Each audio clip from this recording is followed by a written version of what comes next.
오늘 우리에게 주신 하나님의 말씀은 이사야서 28장에서 33장과 34장에서 35장의 공통점에 대해서 함께 말씀을 보도록 하겠습니다. 이사야 개론 7번째 시간이 될 수 있습니다. 제목을 다 함께 읽어보겠습니다. 우리의 구원이요 재판장이요 말씀을 주신 하나님이 오시사 우리와 함께 계신다. 아멘. 사실 이 제목은 34장에서 35장의 주된 공통점입니다. 사실 특별히 35장은 34장과 분위기가 사뭇 다릅니다. 35장의 키워드를 한마디로 이야기한다면 하나님이 오신다입니다. 35장 4절을 다 함께 읽어보겠습니다. 겁내는 자들에게 이르기를 굳세어라 두려워하지 말라 보라 너희 하나님이 오사 보복하시며 갚아주실 것이라 하나님이 오사 너희를 구하시리라 하라. 아멘. 여기서도 식구라는 것이 명확하게 나타나죠. 보라라고 하는 것은 그야말로 하나님을 보라라는 뜻도 되지만 선지자가 선포할 때 쓰는 정형구입니다.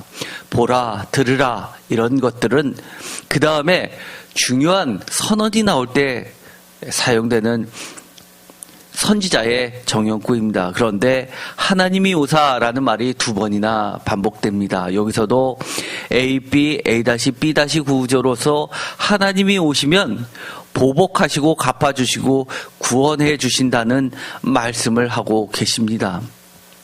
이것을 보더라도 우리가 34장과 35장을 한 묶음으로 읽어야 된다고 해서 같이 읽어봤지만 분위기가 사뭇 다릅니다.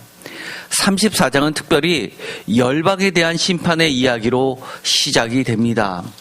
34장도 들으라라는 말이 계속 처음부터 나오게 됩니다. 열국이여 너희는 나와 들을지어다 민족들이여 귀를 기울일지어다 땅과 땅에 충만한 것 세계와 세계에서 나와 모든 것이여 들을지어다 라고 하면서 들어라 귀를 기울이라 라고 하면서 정형구가 나오는데 그 다음이 바로 열방에 대한 심판입니다. 2절 대저 여호와께서 열방을 향하여 진노하시며 그들의 만군을 향하여 분내사 그들을 진멸하시며 살육 당하게 하셨은즉 라고 하면서 열방에 대한 심판을 이야기하고 계십니다. 그리고 6절에는 그 유명한 여호와의 칼이라는 말까지 나오게 됩니다. 그런데 6절 하반전에는 큰 살육이 에돔 땅에 있다라고 하고 다시 9절에서 에돔의 시내들은 변하여 라고 해서 에돔에 대한 심판이 구체적으로 나오게 됩니다. 그래서 어떤 이들은 이 34장이 에돔에 대한 심판이다라고 이야기하시는 분들이 계시지만 명확하게 34장은 열방의 심판의 이야기 속에서 특히 에돔의 심판을 다루고 있습니다. 그래서 이 34장은 큰 테두리는 열방에 대한 심판인데 그 중에서 특별히 에돔을 지칭함으로써 특별한 메시지를 전하고 있다는 것을 기억할 필요가 있습니다. 그런데 반면에 35장에 가면 이처럼 우리가 이미 4절에서 읽었던 것처럼 하나님이 오시는 것에 대해서 이야기를 해 주시는데 35장 1절부터 마지막까지의 그 분위기는 34장에 매우 암울하고 침울하고 살육이 가득한 이 진멸의 그런 심판의 분위기가 아니라 하나님이 오심으로 인해서 벌어지는 즐거운 변화들에 대해서 구체적으로 이야기를 해주고 있습니다.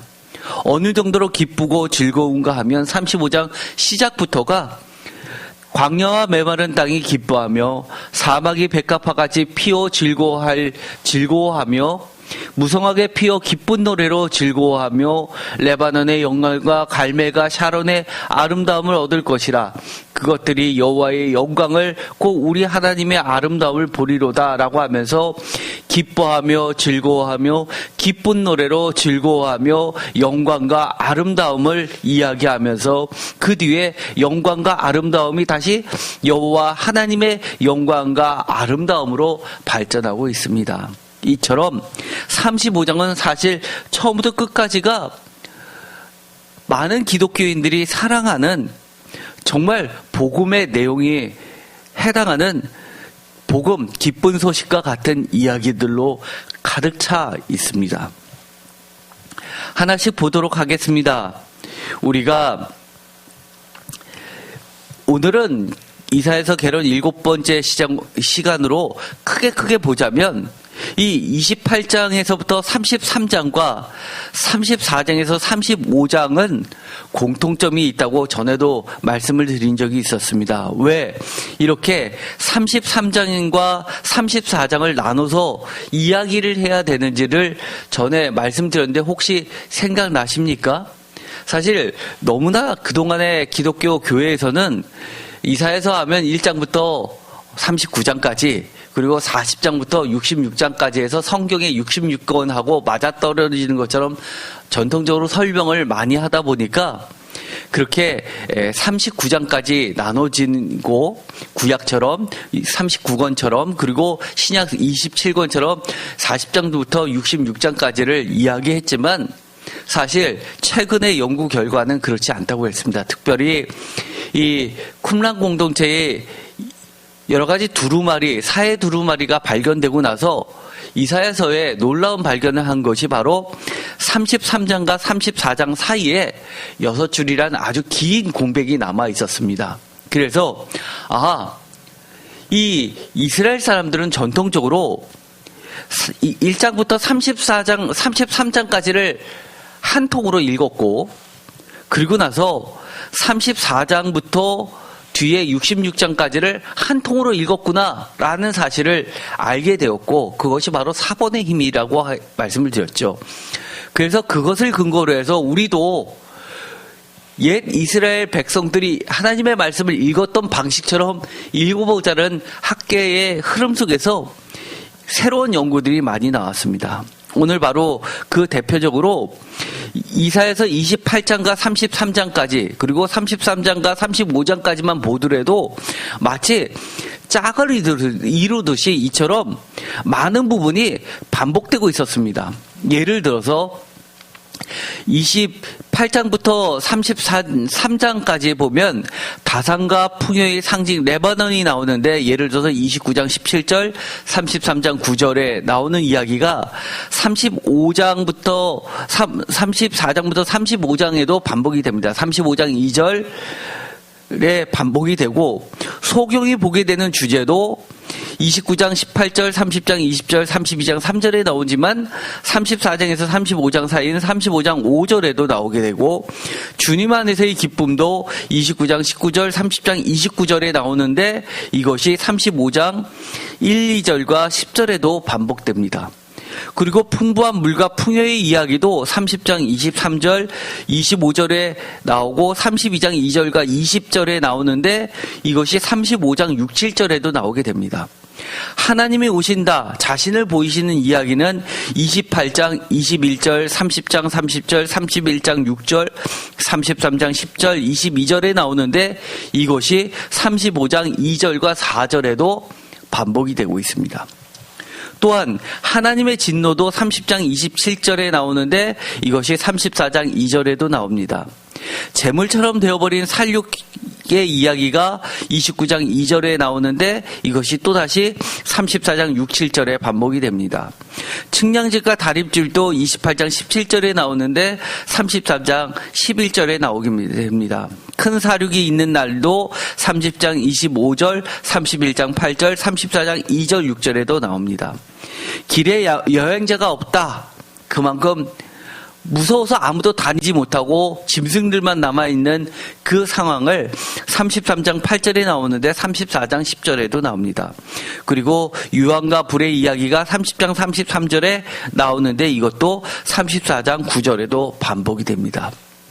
그렇다는 이야기는 마치 우리가 책을 이렇게 펼쳐봤을 때 둘로 접다 다시 놓으면 대깔꼬마니처럼 나오는 것처럼 반복하고 있다는 것을 간접적으로 알 수 있게 됩니다. 이렇게 성경에서 2번 나오는 이야기는 강조에 강조를 한다는 이야기죠. 우리가 구어체로 읽을 때 중요하면 중요해라고 이야기하는 것이 아니라 진짜 중요해라고 이야기하는 것처럼 마치 이렇게 강조를 앞에 부사를 많이 집어넣은 것 같은 효과가 나타나게 됩니다. 얼마나 하나님이 중요하면 이것을 여러 번 이렇게 표시를 해 두었겠습니까? 그런데 우리가 이렇게 28장에서 33장과 34장에서 35장의 공통점이 있는데 그 중에서 한 가지 우리의 눈에 확 띄는 것이 있습니다. 단연코 분량면에서 가장 많이 이야기가 나오는 게 있죠. 바로 하나님이 오신다는 이야기가 가장 많이 반복이 됩니다. 우리가 사실 성경책을 읽어보면 어떤 분들은 무서운 이야기들만 눈에 들어오시는 분이 계시고 어떤 분들은 또 자기가 보고 싶고 듣고 싶은 이야기만 듣는 경우도 있습니다. 그런데 이렇게 학자들이 정리해 놓은 걸 보면 객관적으로 이것이 제일 중요하구나 라고 키워드를 발견할 수 있는 그런 장점은 있습니다. 그만큼 여기서는 중요한 것이 바로 하나님이 오신다는 이야기입니다. 전에도 이 이사야서 34장은 그래서 매우 중요하다고 말씀을 드렸습니다.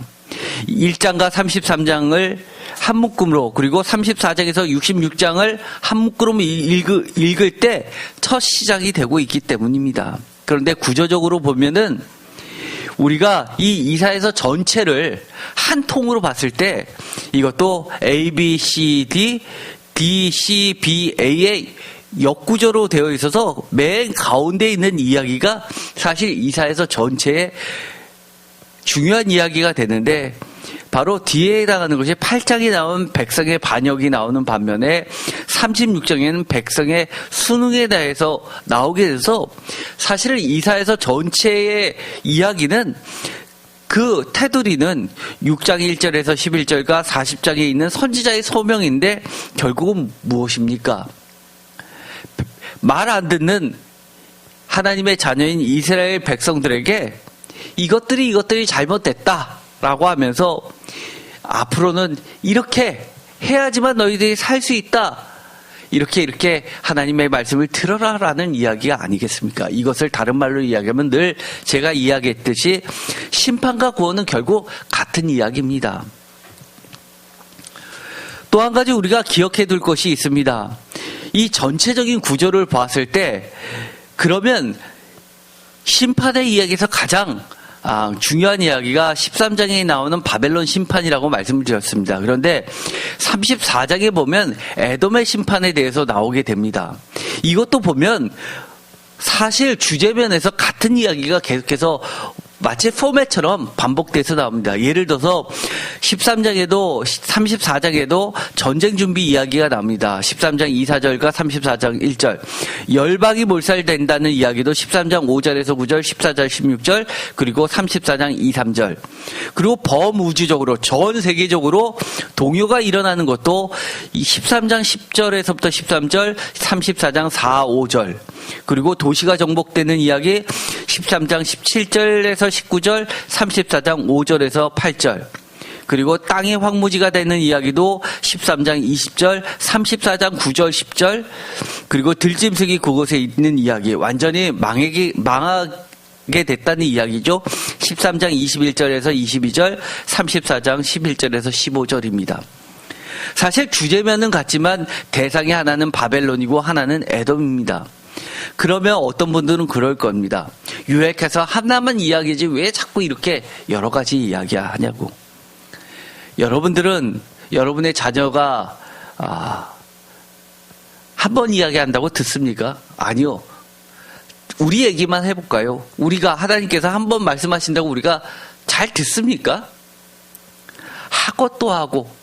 그리고 가만 보면 똑같은 잘못을 형태만 바꿨을 뿐이지 반복하는 경우도 굉장히 많습니다. 하나님 입장에서도 마찬가지입니다. 우리 눈에는 바벨론과 에돔은 정말 다른 두 부류입니다. 그런데도 불구하고 바벨론 심판과 에돔 심판은 하나님 입장에서는 같은 이야기입니다. 우리도 마찬가지입니다. 우리가 큰 죄를 지었든 작은 죄를 지었든 하나님 입장에서는 같은 이야기입니다. 좋게 이야기해 볼까요? 하나님 입장에서는 감기에 걸리든 암에 걸리든 같은 이야기입니다. 어떤 분들은 그렇게 생각을 하시는 분이 계십니다.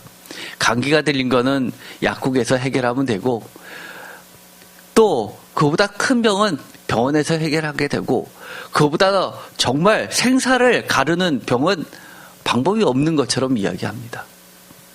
그러나 그 모든 것은 보이지 않는 손, 하나님의 손이 계신 겁니다.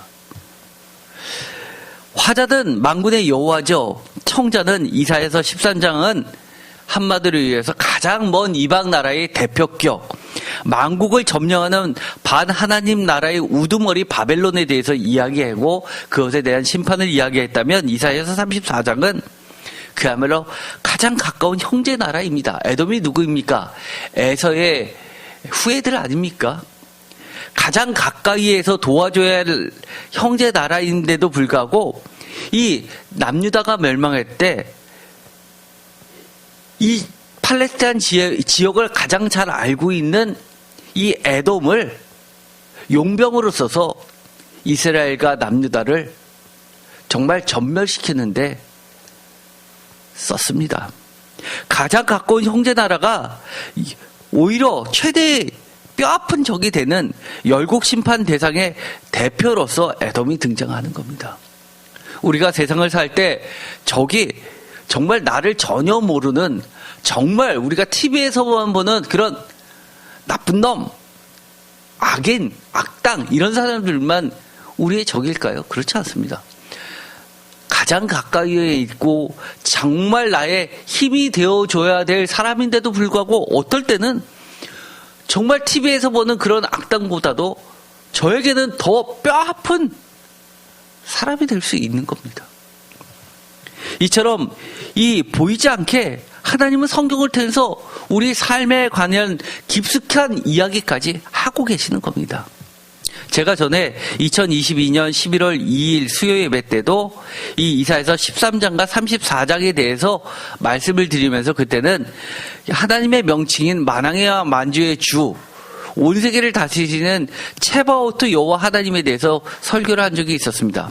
그때도 하나님의 명칭은 우리가 잘 알고 있는 것처럼 엘로힘 말고도 너무나 많이 있다고 했습니다. 그 중에서 이 체바오트, 만군의 주, 만왕의 왕 할 때 이 체바오트, 이것이 바로 대표적으로 이 이사야서에 등장하는 하나님의 명칭인데, 이것이 바벨론 포로기를 거치면서 엘로힘처럼 그렇게 대표적인 하나님의 명칭으로 자리매김을 하게 됩니다. 그렇다는 이야기는 뭡니까? 그 전까지만 해도 이 하나님은 가정의 신, 더 나아가서 우리 민족의 신 정도로만 알고 있었는데, 나중에는 이 하나님이 전 세계를 창조하시고 움직이시는 하나님이라는 것을 고백하게 되는 겁니다. 어떨 때요? 내가 무력히 무너질 때입니다. 여러분의 가정과 여러분의 사업이 무너질 때, 여러분의 육신이 무너질 때 하나님은 더 명확하고 분명하게 드러나시게 되어 있습니다. 그러나 하나님은 만군의 하나님이시오, 만왕의 왕이시오, 우리를 지켜주시고 보호해주시는 우리 주님이십니다. 제가 서론에도 말씀을 드렸듯이 이 35장의 가장 키워드는 바로 하나님이 오신다고 말씀을 드렸습니다. 이사야서 28장에도 이런 이야기가 나오게 되죠. 28장 21절, 대저 여호와께서 브라심 산에서와 같이 일어나시며 기브온 골짜기에서와 같이 진노하사 자기의 일을 행하시리니 그의 일이 비상할 것이며 자기의 사역을 이루시리니 그의 사역이 기이할 것임이라. 이 21절은 저희가 전에도 설교를 했었습니다. 그런데 이것은 개역개정보다 표준세 번역으로 읽는 것이 오히려 더 명확하게 드러났었죠. 표준세 번역으로도 한번 읽어보겠습니다. 주께서는 계획하신 일, 그 신기한 일을 하시려고 브라심 산에서 싸우신 것처럼 싸우실 것이다. 작정하신 일, 그 신비한 일을 하시려고 기브온 골짜기에서 진노하신 것처럼 진노하실 것이다. 자기의 일을 행하신다. 그의 사역을 이루신다. 자기의 사역, 작정하신 일, 하나님은 일어나신다고 이야기합니다. 하나님이 오신다라는 이 이야기는 성경에서 특별히 출애굽기에서는 하나님이 일어나사라는 전쟁 용어로 사용되었습니다. 쿰이라고 했죠. 쿰란에서 이 쿰입니다. 달리다굼에서 쿰입니다. 하나님이 일어나신다는 것은 하나님의 활동을 말하고 있습니다. 이 하나님이 오신다는 이야기는 무엇입니까? 한마디로 이 이야기에서 변화가 일어난다는 이야기입니다. 여러분들은 하나님이 오신다 그러면 예수 그리스도께서 이미 오셨기 때문에 당연히 하나님 오셨지라고 생각합니다. 그러면 제가 거꾸로 물어보겠습니다. 그러면 하나님이 오셨다는 것은 아시는데 여러분 삶과 여러분 주변에서 어떠한 변화들이 있었습니까? 명확하십니까?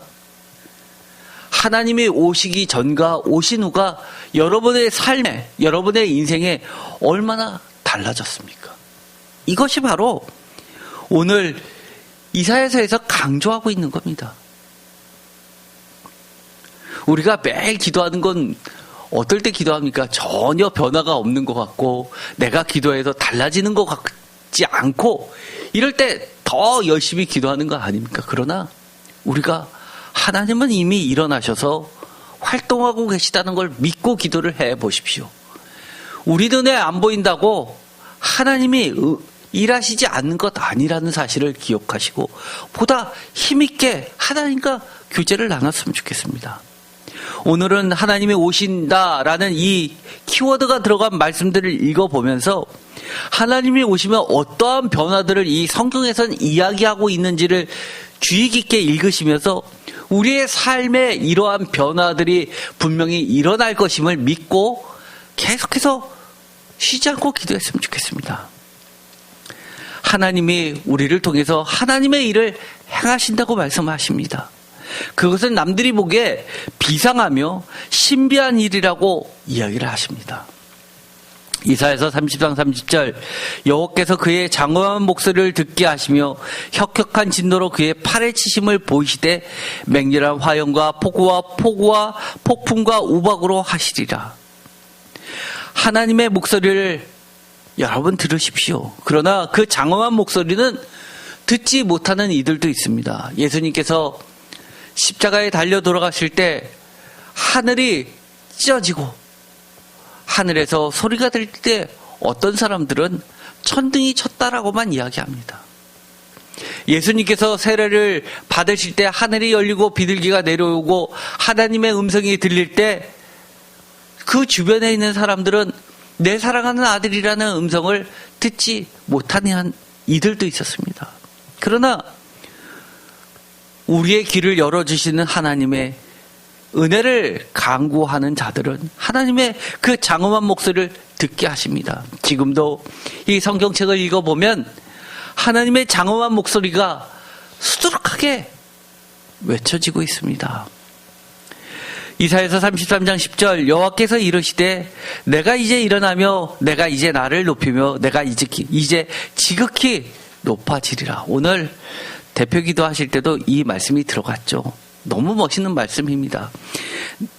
내가 이제 일어나며 나를 높이며 내가 지극히 높아지겠다. 내가 이제를 3번이나 하시면서 이렇게 말씀하시는 것. 일어난다, 높인다, 지극히 높아진다라는 말은 활동을 시작한다. 나의 권능을 나타내 보인다. 나의 권능이 얼마나 큰지를 나타내 보인다라는 말과도 같다고 말씀을 드렸습니다. 이사야서 33장 21절 여호와는 거기에 위험 중에 우리와 함께 계시리니 너무나 멋지죠. 여호와는 우리와 위험 중에 함께 계십니다. 우리의 모습이 그렇게 위험스럽습니까? 다른 사람이 보면 우리를 보면 우습게 여기지는 않습니까? 사실 제가 교회 설교를 할 때만 사실 성도님들이 계시니까 목사님으로 대우를 해주시지 사실 바깥에 나가면 아주 우습게 봅니다. 하나님이 여호와가 우리와 함께 계시는데 그것도 위험 중에 계시는데 그러나 세상은 그거를 알지 못하지만 우리는 압니다. 그렇기 때문에 우리는 당당히 세상과 맞서 싸워 하나님의 말씀대로 하나님의 길로만 갈 수 있는 겁니다. 사람들 너무 기대하지 마십시오. 그곳에는 여러 강과 큰 호수가 있으나 노젓는 배나 큰 배가 통행하지 못하리라. 제가 이 노젓는 배나 큰 배라는 이야기는 표준서변에서 번역한 것처럼 적군의 군함이라고 말씀드렸습니다. 과거에 이 이사야 시대에 노젓는 배나 큰 배라는 것은 고깃배가 아니라 함대를 이야기하죠. 노를 젓는 노예들을 이용해서 무척이나 빠르게 움직이는 매우 큰 배들입니다. 우리가 300이라는 영화를 보면 이 노가 매우 많은 큰 배를 보게 되죠. 그런 거를 상상하시면 될 것 같습니다. 또 이 노를 2단으로 만드냐 3단으로 만드냐에 따라서 속도도 틀려지죠.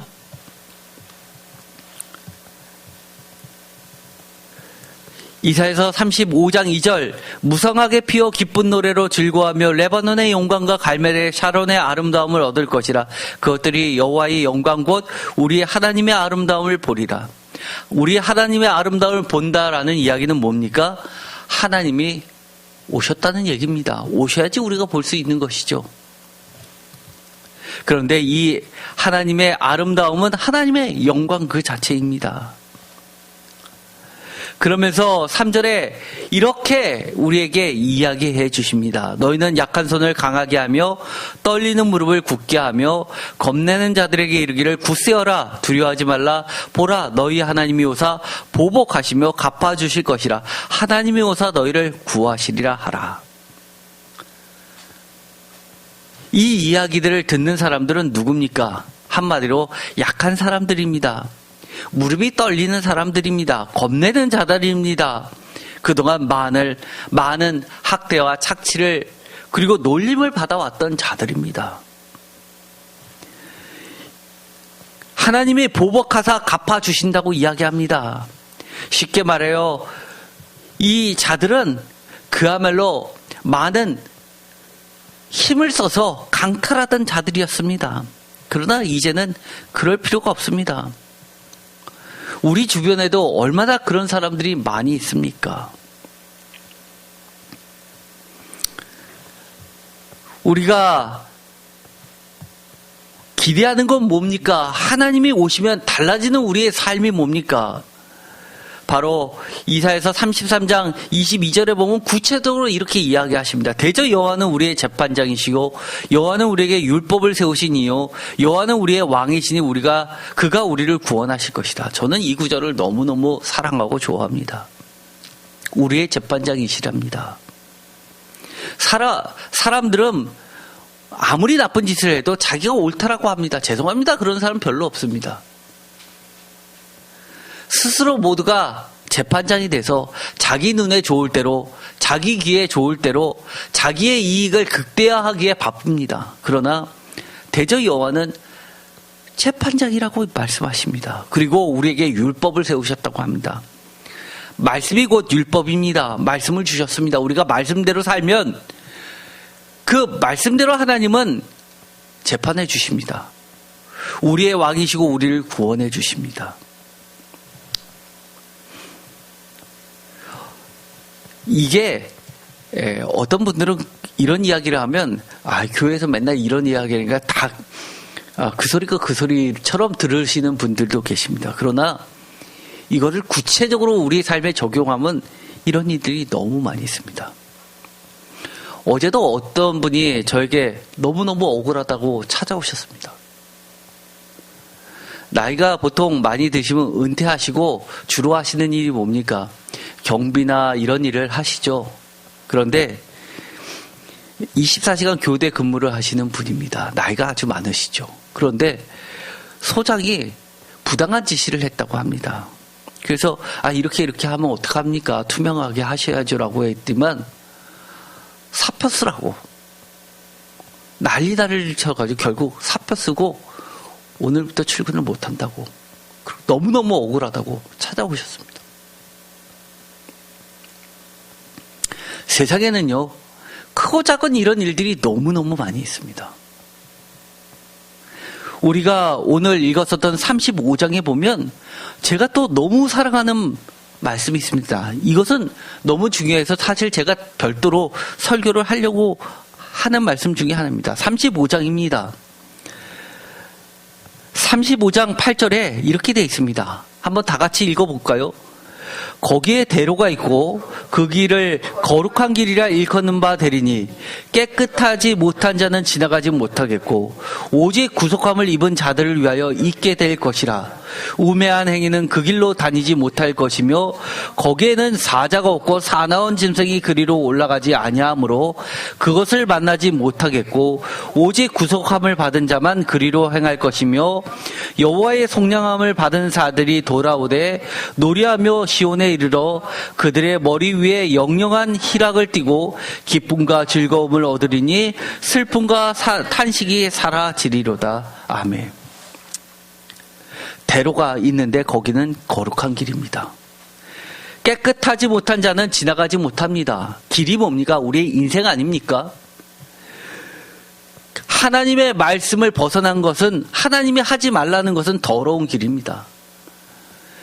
하나님이 하지 말라는 것을 하지 않고 하나님이 하라는 깨끗한 길로만 가는데 오히려 사나운 사람, 거기에는 사나운 짐승이 있어가지고 물어뜯습니다.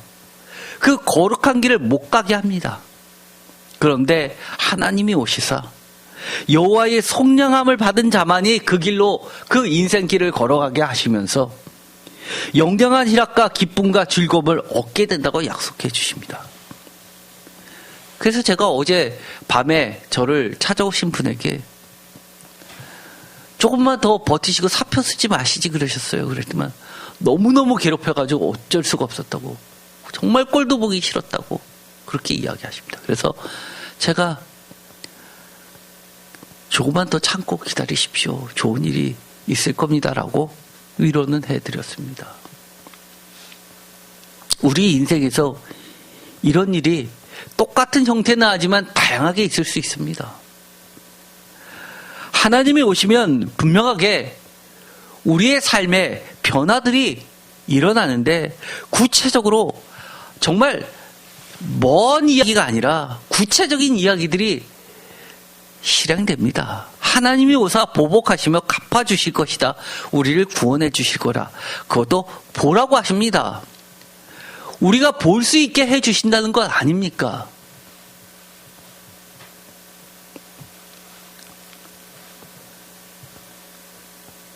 우리는 이사야서를 읽으면서 단순히 책 읽듯이 읽으면 안 됩니다. 거기에는 하나님의 많은 약속이 있고 우리를 기대하게 만들고 우리를 흥분시켜 줍니다. 왜냐하면 소망이 결코 주 안에서 헛되지 않기 때문입니다. 하나님이 오신다라고 하는 이 말은 정말 우리에게 놓쳐서는 안 되는 말입니다. 하나님이 오시는데 잠깐 오셨다 사라지는 것도 아닙니다. 명확하게 함께 우리와 계신다고, 그것도 위험 중에 계신다고 이야기합니다. 제가 늘 이야기했죠. 하나님의 말씀대로 하지 못하도록 우리를 유혹하는 제안들이 들어올 때 나와 이해관계를 먼저 따져보지 말고, 불리할 것 같으면, 내가 힘이 약할 것 같으면 힘 있는 자의 말을 들어주면서 거기에 붙어서 같이 공존하지 말고 노라고 이야기하십시오. 그리고 아무리 약한 자라도 하나님의 길로 가려고 하는 자가 있으면 함께 가자라고 해 주십시오. 왜냐하면 우리의 왕은 돈도 아니고 사람들 사이의 관계도 아닙니다. 사람들한테 칭찬받으면 뭐합니까? 하나님과 멀어진다면 그 칭찬 별로 저는 추천하고 싶지 않습니다. 하나님이 우리에게 세우신 그 율법, 하나님의 말씀, 그것대로 하나님이 재판하신다고, 대로가 분명히 있다고 말씀하시니까 위험 중에 우리와 함께 계시겠다고 말씀하셨듯이 또 그것이 예수님과 성령님을 통해서 우리와 함께 계시기 때문에 우리는 이 위험 중에 계신 제바오트 만왕의 왕을 믿고 그렇게 우리의 삶을 걸어갔으면 좋겠습니다. 기도가 마치겠습니다. 하나님 감사합니다. 우리가 세상을 살 때는 우리의 인생길 앞에 정말 들짐승들이 가득할 때가 있습니다. 그러나 우리가 하나님의 말씀만을 귀 기울이게 하시고 하나님이 보라는 것만 보게 하시고 하나님의 오심을 굳게 믿고 단순히 오셨다라는 그 사실이 아니라 오심으로 우리 삶에 구체적으로 일어날 변화들을 우리도 소망하고 굳게 붙잡고 나아가게 하여 주옵소서. 우리의 삶이 예수님으로 인하여 하나님으로 인하여 즐거운 삶이 영원히 되기를 간절히 소망합니다. 그 말씀을 믿고 나아가서 하나님과 영영이 함께 위험 중에 거하는 우리 모두 귀한 성도 되게 하여 주옵소서. 예수 그리스도의 이름으로 기도드립니다. 아멘.